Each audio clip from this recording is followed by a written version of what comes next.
बिहार में जो हिजाब खींचने को लेकर सियासत यहां पर हो रही है वो रुकने का नाम नहीं ले रही है। अब इस पे झारखंड के स्वास्थ्य मंत्री इरफान अंसारी ने बिहार की महिला चिकित्सक डॉक्टर नुसरत परवीन को झारखंड में सरकारी नौकरी का प्रस्ताव दिया है। स्वास्थ्य मंत्री ने डॉक्टर नुसरत को 3 लाख रुपए वेतन, मनचाही पोस्टिंग और सरकारी आवास देने की बात कही है। मंत्री ने कहा कि झारखंड में चिकित्सकों का सम्मान होता है और उनकी सुरक्षा सुनिश्चित की जाएगी। झारखंड सरकार अनुबंध पर चिकित्सकों की नियुक्ति करती है जिसमें उन्हें अच्छा वेतन और सुविधाएं मिलती हैं। तो ये अब झारखंड में भी जो वहां के मंत्री हैं वो इस मुद्दे को उठाते हुए यहां पर दिख रहे हैं। ये तस्वीर जो आप देख रहे हैं नीतीश कुमार की, इसी से पूरा मामला यहां पर शुरू हुआ था, जिसके बाद सियासी तौर पर कई जगह पर इसको लेकर जो पार्टियां हैं वो उठाती हुई नजर आई है। रमन हमारे साथ हैं।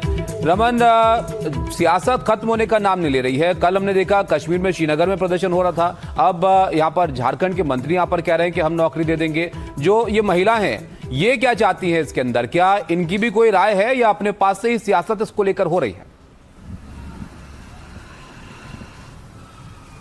इस पूरे मामले में पूरे देश भर में सियासत हो रही है। आप देखेंगे तो कोलकाता से लेकर कश्मीर तक इस पूरे मामले में नेताओं के बयान भी आ रहे हैं, प्रदर्शन भी दिख रहा है। लेकिन जिस तरीके से इरफान अंसारी ने इस पूरे मामले पर ट्वीट करते हुए जानकारी दी है कि नुसरत परवीन जो कि महिला डॉक्टर थी उसे झारखंड सरकार में नौकरी का ऑफर दिया गया है। 3 लाख रुपए एक बड़ा अमाउंट उन्होंने ऑफर किया है, सरकारी नौकरी और मनचाही पोस्टिंग, ये सारी सुविधाएं नुसरत परवीन को झारखंड के स्वास्थ्य मंत्री इरफान अंसारी ने ऑफर किया है। लेकिन अगर बात करें उस महिला डॉक्टर की, तो कल जिस तरीके से हमारे सहयोगी ने भी उस हॉस्पिटल में जाकर बात की थी जहां से उन्होंने पढ़ाई की है और अब बताया जा रहा है कि आज वो ज्वाइन करने वाली है। लेकिन ऐसे में उनके परिवार की तरफ से भी विरोध जताया गया है कि उस डॉक्टर ने और उनके कॉलेज ने आखिर ये जानकारी मीडिया में क्यों दी कि वो ज्वाइन करने वाली थी, क्योंकि उनके परिवार का कहना था कि वो आज ज्वाइन करती, लेकिन जैसे ही मीडिया में खबर आई है उसके बाद से मीडिया इस चीज को दिखा रहा है। और साथ ही साथ झारखंड के मंत्री का जिस तरीके से ऑफर आया है,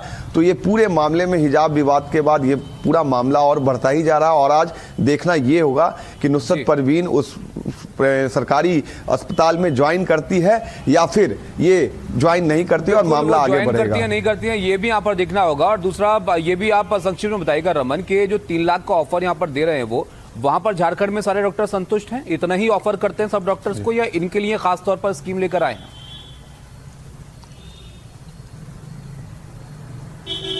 आपका जो सवाल है बिल्कुल सही है। इरफान अंसारी को जैसा कि हम जानते हैं अपने बयानों को लेकर अक्सर चर्चा में रहते हैं। 3 लाख जो वो मंथली पेमेंट की बात कर रहे हैं, हालांकि झारखंड में भी किसी डॉक्टर की जो आयुष की चिकित्सिका होती है 3 लाख एक बड़ा अमाउंट है। और 3 लाख जो सैलरी वो ऑफर कर रहे हैं, 3 लाख सैलरी बिहार में भी नहीं होगी और बाकी के किसी राज्यों में भी कोई महिला आयुष चिकित्सिका की सैलरी जो है स्टार्टिंग सैलरी वो 3 लाख नहीं होती है। तो ऐसे में बस ये एक ट्विटरबाजी इसको कह लीजिए। और इतनी अगर सैलरी वहां पर हो जाए बाकी डॉक्टर्स की तो अच्छा है, वो भी खुश हो जाएंगे इससे। बहरहाल फिलहाल तो सियासत ही होती हुई दिख रही है इस मामले पर। बहुत शुक्रिया आपका इस सब जानकारी के लिए।